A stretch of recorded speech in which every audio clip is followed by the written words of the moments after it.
வணக்கம். இன்றைக்கி டேஸ்டியாகவும் சிம்பிளாகவும் ஒரு மஷ்ரூம் பிரியாணி எப்படி பண்ணுறதுன்னு பார்க்கலாம்.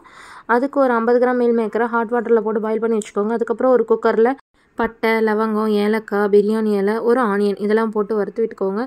அதுக்கப்புறம் ஒரு மிக்ஸி ஜாரில் இஞ்சி, பூண்டு, பச்சை மிளகாய், கொத்தமல்லி, புதினா இதெல்லாம் ஆட் பண்ணி நல்லா அரைச்சிக்கோங்க.